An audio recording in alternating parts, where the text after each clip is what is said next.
here with open arms. We know the times get hard, and we're here to help at NorthPoint when you're feeling low. Thank you for tuning into NorthPoint, Making Health Happen. My name is Biftu, and I'm your host. This is a new series brought to you by NorthPoint Health and Wellness Center. We want to connect with you about topics in health and wellness that impact our community. We will feature guests from our team and around the community to talk about the health and wellness issues most important to North Minneapolis. Together with our guests, our community, and you, our listeners, we are partnering to create a healthier community.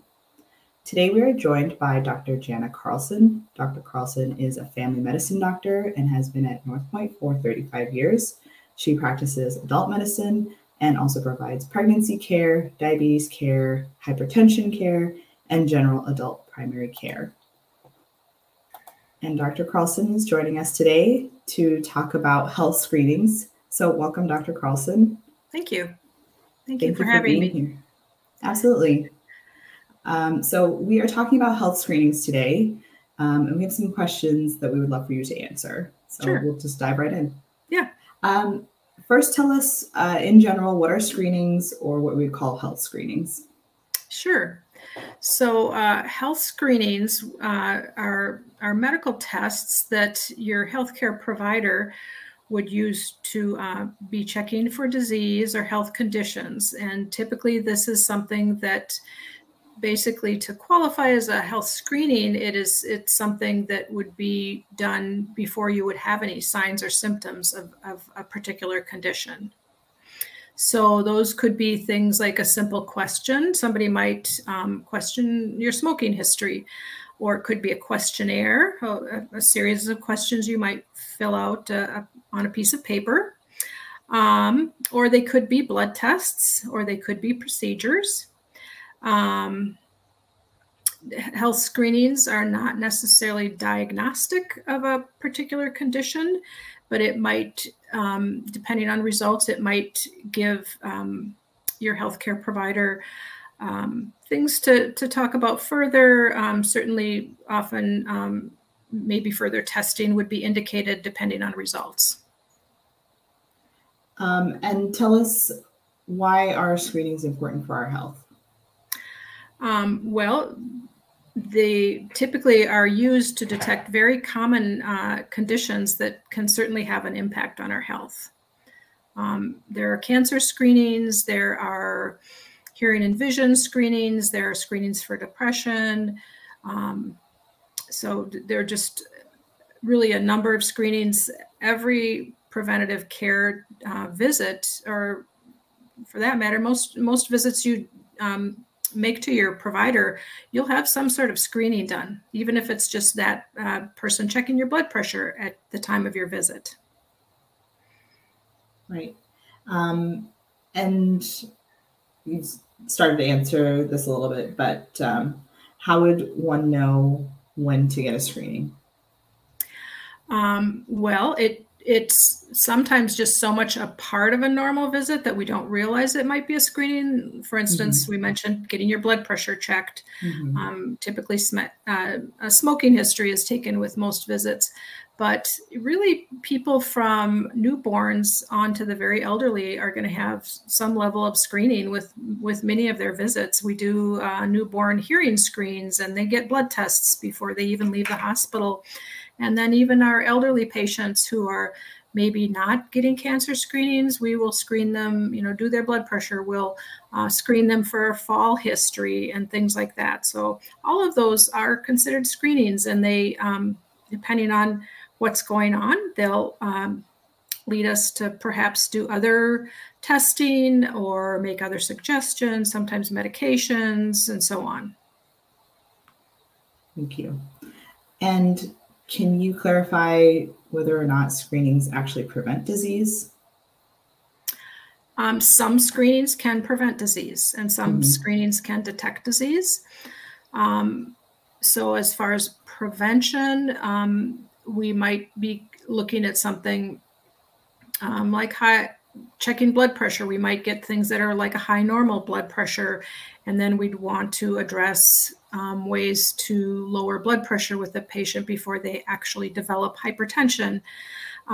We will screen for diabetes, hoping to get information on if there is a pre-diabetic condition, so we can address activity and diet before somebody actually has diabetes.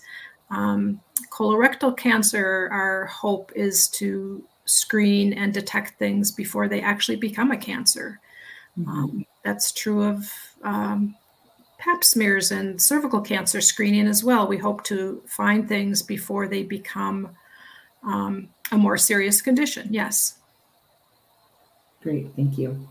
Let's talk about comparing the risks of screening tests. How do those compare to the benefits? Most of them have very minimal risks, and the benefits can be tremendous. You know, taking a blood pressure, asking questions, there is really very minimal risk in any of that. You know, if you're talking about procedures, there can potentially be some risks associated with those.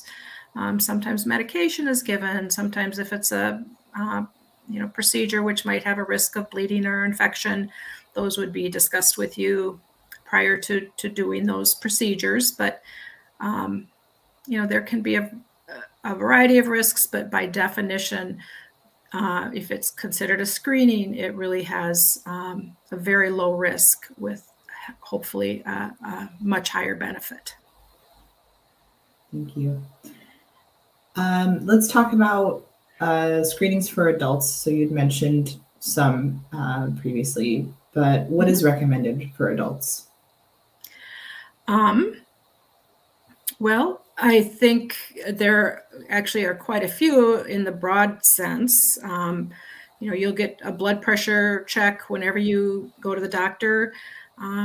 Often they'll do screening just as far as your smoking history, your alcohol and drug use history. They, you know, will often address sexual health. There are cancer screenings that are recommended at certain ages. Cervical cancer screening, that's a Pap smear. That starts at age 21. Colon cancer screening starts at age 45. Mammography, breast cancer screening starts at age 40. Prostate cancer screening is typically in the 45 to 50 year age range, and that has some variability depending on other factors that you'd really want to be in discussion with your healthcare provider about. Thank you. Can you tell us about screenings that are based on age and sex? So you had mentioned a few, but if there are others specific to those categories. Well, some of them we mentioned this. I mean, the cancer screenings do have specific recommendations for what age they should be started, and also with what frequency we do the screening. And then really we're going to do cervical cancer screening on people who have a cervix. We're going to do colon cancer screening on everybody. Mammography will be done on people who have a breasts. Prostate cancer will be done on people who have a prostate. So it's really specific to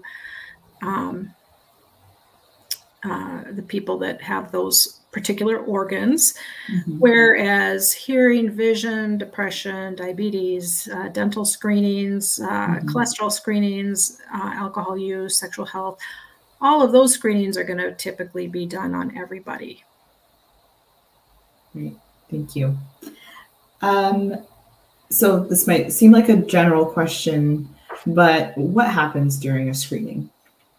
It really depends on the kind of screening. So things like having breast cancer screening, mammogram, typically will include a visit with your provider and having a clinical breast exam. And then you would go to the radiology department where they would do the mammogram. And so that's one example. If you consider depression screening, that's something where you will answer some questions and often do, a form that has some questions on it that will just be answered and then looked at by your provider during your visit and discussed further as needed. So it can be quite variable. I mean, hearing and vision are going to be specific screening tests that are, the first one can be done in the clinic, and then if needed, you'll be referred on to further testing if it looks like you might need some more specific issues addressed. Great, thank you. Let's talk about screening test results. How reliable would you say those are? I think they're fairly reliable. I think anything that's been adopted as an accepted screening method is typically, really studied and thought to be reliable. And that doesn't mean that you might not get, for instance, on a blood test, we know that if you do it one day, you might get a little bit different answer if you do it the next day or the next week. Mm-hmm. There's always going to be just normal variability in some of these tests. Mm-hmm. But in general, they should be quite reliable. Nothing is 100% accurate. Right. And that's true of screening tests as well. Thank you. Are there limitations to screening tests?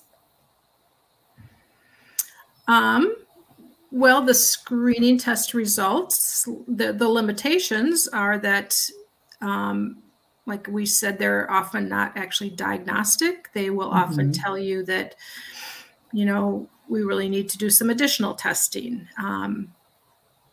So that is a limitation. I would say that most screening tests, if they're, mildly abnormal, or certainly if they're more abnormal, do require more work to see what actually is going on. And often it will be followed over time as well. Mm-hmm. Okay, great. And let's talk about disparities, specifically racial and ethnic disparities in the rates of screenings. What can you tell us about that? Yeah, we know that there are racial and ethnic disparities in screening rates. I think as much as they are recognized, it is sometimes difficult to determine why they exist. Mm-hmm. It can be related to insurance status. It can be associated with socioeconomic differences. But even within that, there are often language and culture issues mm-hmm. That can be a factor. I think in large part it is somewhat unexplained. I think we can account for some of the differences, and for instance, at NorthPoint, we will see anybody regardless of insurance status. Mm-hmm. And we have, in the state of Minnesota, we're fortunate to have screening programs that allow for anybody to get the cancer screenings that are recommended. So that is available to everybody. But sometimes there are definitely people who choose not to, who choose to maybe look to another source of counsel as far as whether that is a good thing to be doing or not. Mm-hmm. So those factors do come into play. Thank you. And you alluded to this a little bit. Tell us about NorthPoint and what screenings are available at NorthPoint. Yeah. I think most of them that we've talked about, we do have available.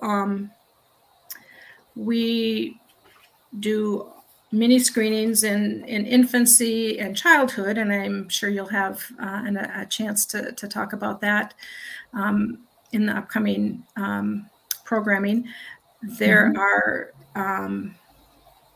we can do the cancer screenings. We can do all of those at NorthPoint. We have, what insured patients have access, and uninsured have access to the SAGE program, which is a state of Minnesota program that covers breast and colon and cervical cancer screening for anybody over the age of 40. And so that's available at NorthPoint to anybody that qualifies. And in addition, we have the depression screening we do with most visits. We do blood work, of course. So we'll do the diabetes screenings and cholesterol screenings and hepatitis and HIV, and all of those are available when you do your routine health exams. Great, thank you. Yeah. Well, that's all the questions I have for you. Thank you, Dr. Carlson, for talking to us about health screenings. This has been very informative. Okay, you're welcome. Thank you for having me. Absolutely. Thank you for listening to NorthPoint Making Health Happen. We want you to know that we are here to partner with you, that you can dream and that you can reach your dream. Please subscribe to our YouTube channel to watch our show in video format. And if you like what you hear, share with a friend. To read more about NorthPoint or find out more about the COVID-19 vaccine, check us out on the web at northpointhealth.org. When you walk through the doors, we're here with open arms.